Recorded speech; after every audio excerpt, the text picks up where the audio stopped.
আমাদের অবস্থান হচ্ছে খুব স্পষ্ট। আমরা শান্তি চাই দক্ষিণ এশিয়ায়। আমরা জানি যে ভারত এবং পাকিস্তানের মধ্যে দীর্ঘদিন থেকে বিভিন্ন ইস্যুতে সংঘাতময় সম্পর্ক আছে, কিন্তু আমরা চাই না যে এখানে কোনো বড় কোনো এমন সংঘাত সৃষ্টি হোক যেটা এই অঞ্চলের মানুষের কোনো জন্য কোনো বিপদের কারণ হয়ে উঠতে পারে। আমরা চাইব ভারত পাকিস্তান দুই দেশের সাথে আমাদের সুসম্পর্ক বিদ্যমান। আমরা চাইব যে তারা আলাপ আলোচনার মাধ্যমে তাদের সমস্যার সমাধান করে ফেলুক।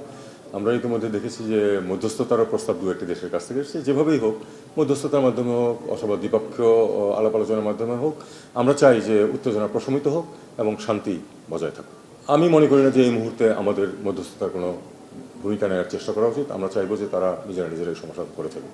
তারা যদি আমাদের সহায়তা চায় যে আপনারা মধ্যস্থতা করুন, তাহলে হয়তো আমরা যাবো, কিন্তু তার আগে আমরা আগ বাড়িয়ে এটা কিছু করতে চাই না। ভারতে বাংলাদেশিদের গ্রেফতারের খবর আমরা পাচ্ছি, খবরটা পররাষ্ট্র মন্ত্রণালয় কিভাবে কতটা পাচ্ছে এবং কি উদ্যোগ নিচ্ছে? এখন পর্যন্ত আমরা এই ব্যাপারে কিন্তু পত্রপত্রিকাতেই দেখেছি, এর বাইরে কোনো অফিসিয়াল কমিউনিকেশন আমাদেরকে দেওয়া হয়নি।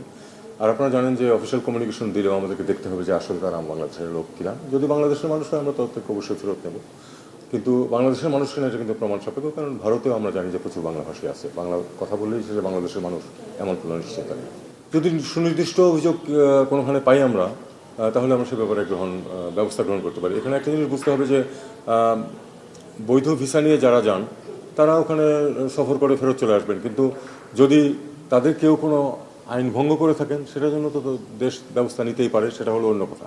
কিন্তু না হলে আমরা চাইবো যে বৈধ ভিসা নিয়ে যারা যাচ্ছেন তারা তাদের সফর শেষে ফিরে আসুন। আমরা কোনো ট্রাভেলার্স অ্যাডভাইজারি ব্যাপারে এখনও ইস্যু করিনি, তবে আমি মনে করি যে যাদের নিতান্ত প্রয়োজন নেই এই সংঘাতের সময়ে বরং অ্যাভয়েড করাই ভালো।